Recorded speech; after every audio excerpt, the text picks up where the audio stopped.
was a significant report because it came in from a police officer who had just seen this thing while on patrol, and he contacted me. He was pretty shaken. Anyhow, he was on patrol that evening, and he sees what looks like a ball of light, and now when you hear this, we're not going to get it confused with, well, we may talk about these other strange orbs or spheres of light that are completely different, but he sees this ball of light on the ground, and he's thinking, I've never seen artificial lighting like that in the area, so he stops his car, and suddenly this ball of light rises up from the ground, and he realizes this ball of light is actually the head of a creature at least 6 feet or taller. He said it's tall and almost skeletal thin, and he said, when I interviewed him, he said apparently this thing was lying on its belly with its head facing the road, and then it stood up facing the road.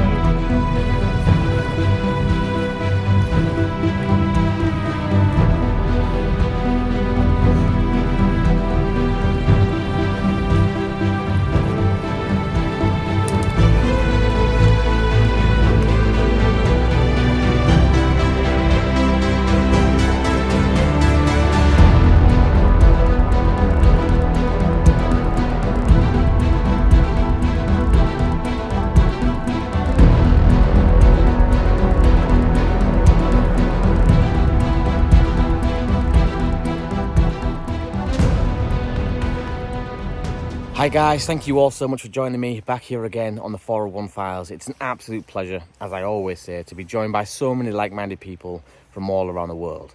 Now, if you do have an interest in things like UFOs and extraterrestrials, strange cryptids, and even the paranormal, then you've landed yourself in the right location.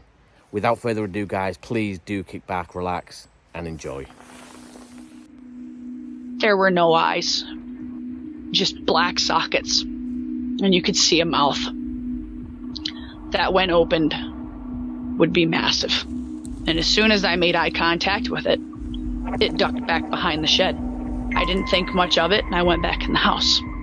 What ended up happening a week later shook me to the core. When I say that I was in a literal fight for my life, I was. That night started out like any other night. I never liked going to bed after everybody else. When the house was silent, I always had to go to bed before everyone else did. One night I was awoken basically at approximately midnight. I had a very negative feeling in my room.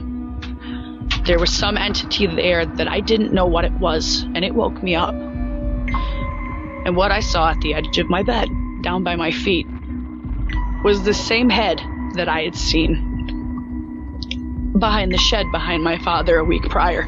The amount of evil that I felt radiating from this thing was worse than I've ever felt before, and I grew up in haunted houses, but this was darker than that. I never felt like I was gonna die like I did when I saw that. And it wouldn't leave. That negative feeling wouldn't leave. I remember flying out of my bed, turning on the light.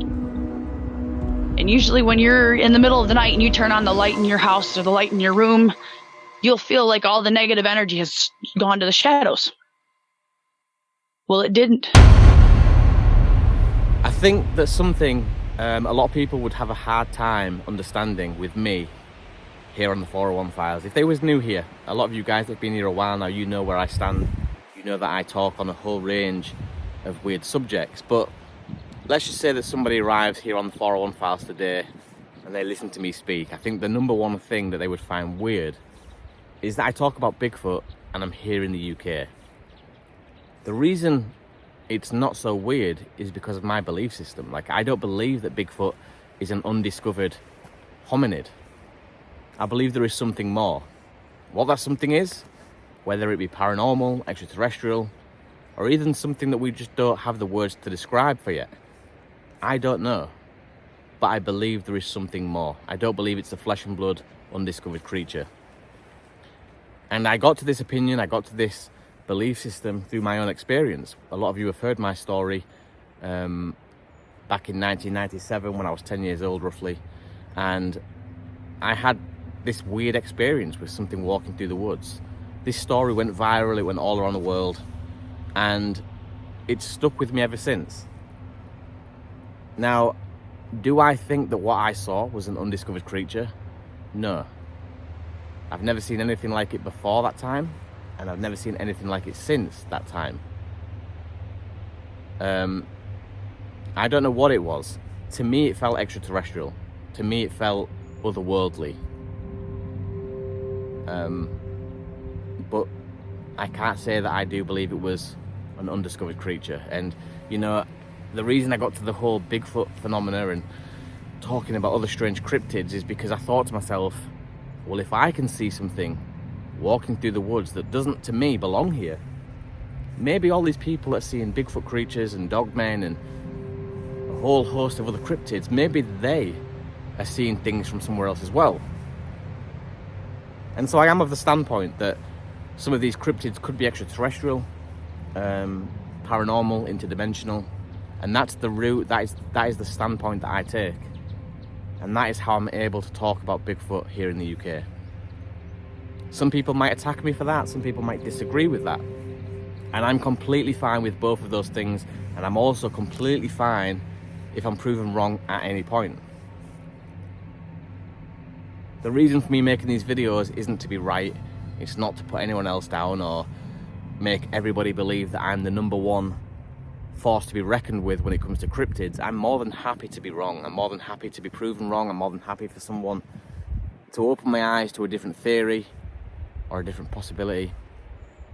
Because to me, the excitement of learning about these things that we don't understand yet is what excites me.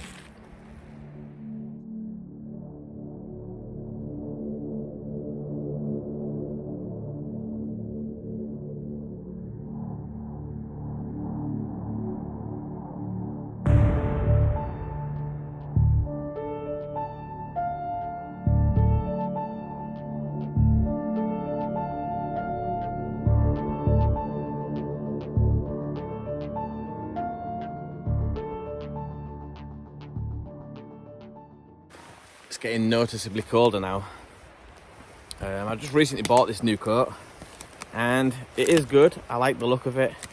There's enough pockets and things that I need for filming, holding my torch and a tripod and things like that, but it's not very warm. And if I'm honest, when I'm trying to film, the material of the coat as well is quite noisy, which can be annoying. So yeah, I'm looking to buy a new coat. It's just, what do I get? Because it has to be waterproof and it has to be warm, as well as do what I need it to do in a functional manner, like have the right pockets and things like that. There's an interesting structure. An X formation for all you guys out there that are interested in stick structures, and also here as well, something weird. This piece of bark has been pushed through this branch.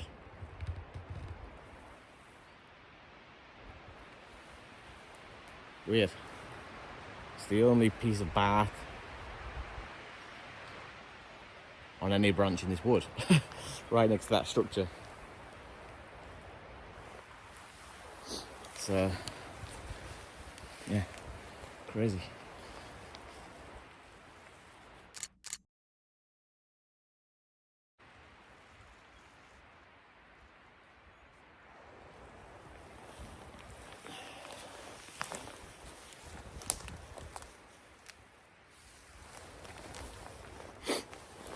I've never really been huge into stick structures, things like that, just because I know that randomness does occur massively. I've shown that so many times on my videos. I'm not saying that there can't be anything to it, because some people truly do believe that signs and a form of language or navigation is being used in the form of stick structures. Now, I don't know enough about them to say that it is or isn't, but I do know enough about the forest and places like this to say that random things do occur. Sticks do fall in strange formations. And yeah, but I do find it interesting as well, you know, like I say a lot of times on my videos that I talk about things I don't believe in all the time. And there's nothing wrong with that. Like, if I just stuck with what I believe in, where would I make growth? How would I evolve as a person, as an investigator? I wouldn't. It's a dead-end road. I have to think outside the box. I have to talk about subjects that I don't necessarily believe in. And I'd be a hypocrite as well. I'd be a huge hypocrite because I always talk about eyewitness testimony being overlooked by the scientific community because it's eyewitness testimony regarding Bigfoot. And that's what I'm saying. So those people who dismiss the abundance of credible people and their experiences, those people who dismiss them simply because it's on a subject that they don't believe, is stupid. It's damaging. There's no progress to be made by being this way. And so that's why I do decide to talk about things that I don't always believe in.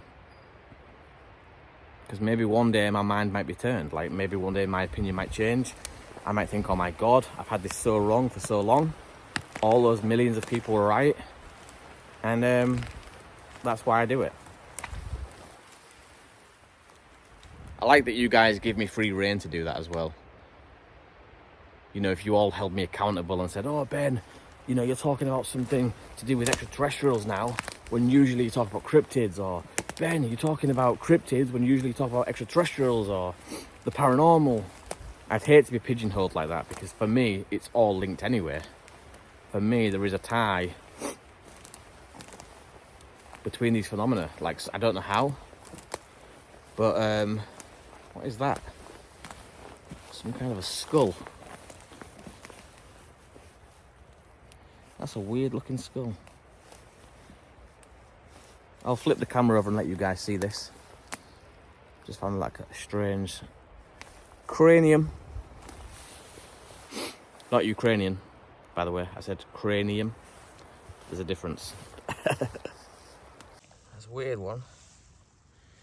It's got very large eye sockets, which could mean that it's a nocturnal animal.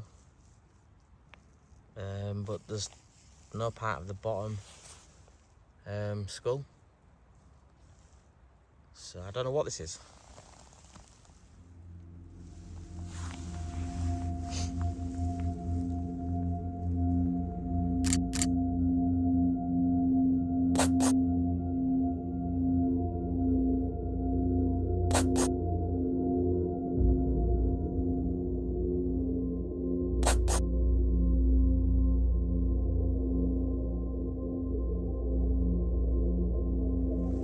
The feeling of being creeped out while camping in the woods is a unique experience.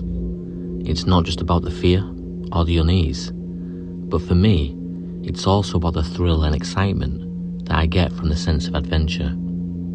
You see, I enjoy the sensation when all my senses become heightened. The rustling of the leaves, the hooting of the owls, and the crackling of the branches create an atmosphere that is both eerie, yet somehow magical.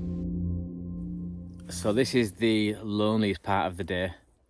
It's the transition from day to night. I always talk about this, I know I do, on the channel, but it's so crucial, it's important that people understand what to do during this time period, because for a lot of people, if they don't sit this period out, this next few hours, and they don't allow themselves to adjust naturally to the environment, this is where I would say that 90% of people fail their first wild camp or their first overnighter and go home.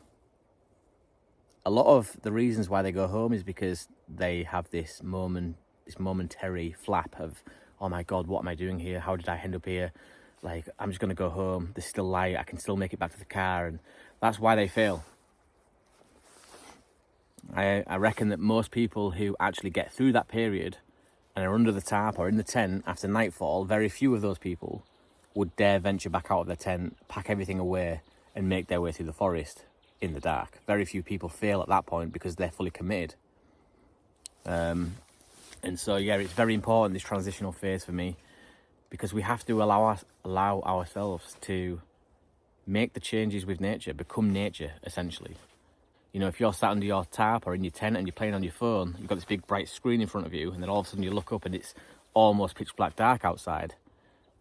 I can imagine that is why a lot of people flap. That is why a lot of people have this panic, this internal panic of, oh my God, like, how did I end up here? What am I doing? I'm just gonna leave everything behind and get out of here. They haven't allowed themselves time to adjust. It's so important. But other reasons as well why it's so important is our eyes. We're not like the nocturnal animals that live in this forest. Our eyes are built for daytime hours and maybe somewhat nocturnal time as well. Like, we have a bit of night vision, but it's not the best by a long shot. And so by sitting that period out from dusk till dark, we allow that gradual transition within our eyes to make the adjustments that it needs. It's the same as when someone shines a torch in your eyes and you go blind and you look around and you can't see anything. The changes happen too quick by that point. It's pointless. You can't see anything anymore. But if somebody slowly dims the light in a room that you're in, and it goes from very, very bright to very, very dull and very, very dark, and it happens a lot more gradually, you can see better, quicker. But yeah, I do like this time. It's just very, very lonely. I would say that this is the loneliest part of the day, is sitting around waiting for dusk to become night. I often use this time, if I'm honest, to pre-plan things ahead of time.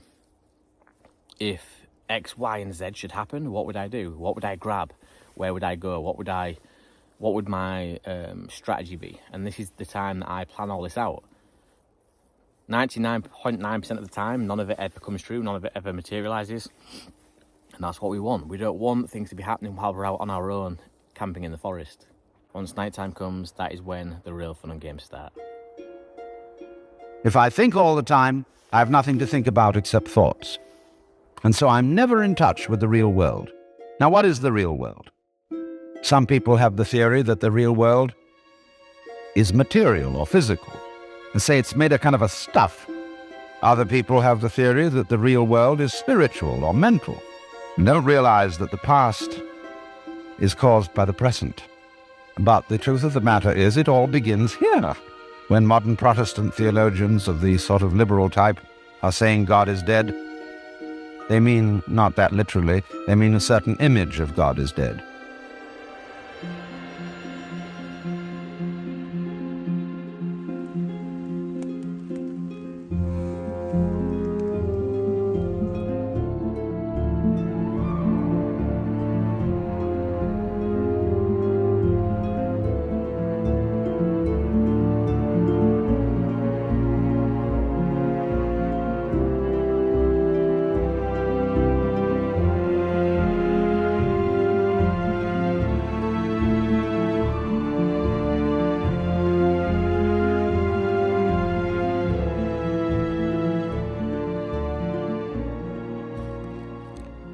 So, obviously, it's nighttime now, and the temperature has noticeably dropped. My hands are freezing, my mouth isn't working in the way that it should be, so it's becoming more difficult to talk to the camera. Lily's just had like this crazy, mad 10-15 minutes running around doing zoomies, digging up all the forest's root system. I don't know why she does that, but she's been living her best life, and it's always nice to see. It's going to be a long night. It's going to be a really long night. I've been thinking over the documentary while I'm sat here as well, and you know, some of the stuff that's happened during the documentary, and it's creepy. I'm not going to lie. I wish I could speak more on this. I wish I could tell you guys some of the things that have happened to me and during the documentary filming process, but I guess it would take away the whole point of making it if I was just, you know, sharing things as they happen. Yeah, I've just been sat thinking about it, and it is strange. I can't wait to get it wrapped up now. It's really annoying me, probably more than it's annoying you guys. I've been talking about this damn documentary for the last 3 years. I've been working on it for the last 3 years. Well, let me correct myself. I say working on it. I haven't been working on it for 3 years. That's a lie. It's been in the process for 3 years, but I've been having very, very long stints, like 6 months at a time and 2 months at a time, where I'm just doing nothing, not even touching it, not thinking about it. And yeah, that's a bit of a hindrance. I would definitely have to change a few things if I ever wanted to make a second documentary. But let me just get the first one out of the way first. Let me get the first one out of the way. I'm trying to put my all into it to make it enjoyable, to make it presentable in the 401 files style. So yeah, but it's had me thinking tonight.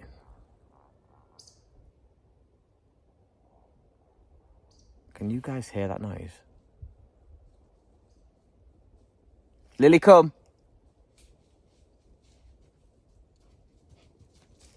I can't see her. Good girl, stay.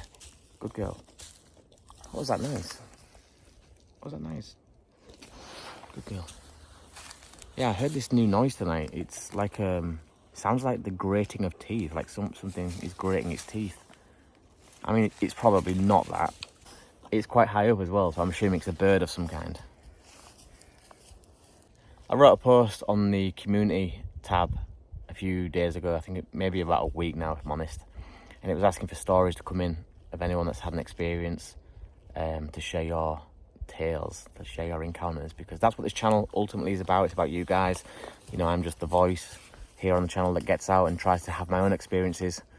But along the way, I do like to speak to like-minded people. So if you have had an experience, please do get them fired into me at 401files@gmail.com, because once I start the lives again, you know, I can't do lives without any guests.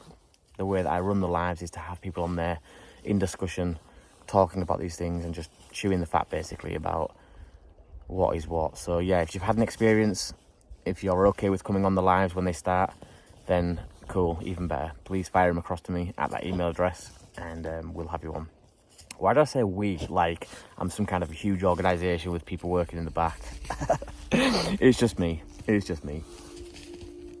There's something uniquely profound about spending the night in an area that has gained a reputation for terrifying tales. Logically, my brain tells me that nothing will happen to me. It's almost like I have built this imaginary force field around myself, created by my own naivety. I wish this invisible force field was real, because the real truth of the matter is that everyone who ever had an experience probably felt the same way, right before their lives were changed forever. Exploring these areas and putting myself in the firing line is a balancing act. Being too anxious could produce false positives, a scenario where every tree then becomes a figure and every snapping branch becomes a warning sign. But the flip side to that is that not being anxious enough could also put me in grave danger, as I repeatedly failed to pick up on my body's early warning system. After all, if too many warning signs go unnoticed, so might you. Thank you all so much for watching my videos and showing me the support that keeps this channel moving forward. Until next time, stay safe, sleep easy.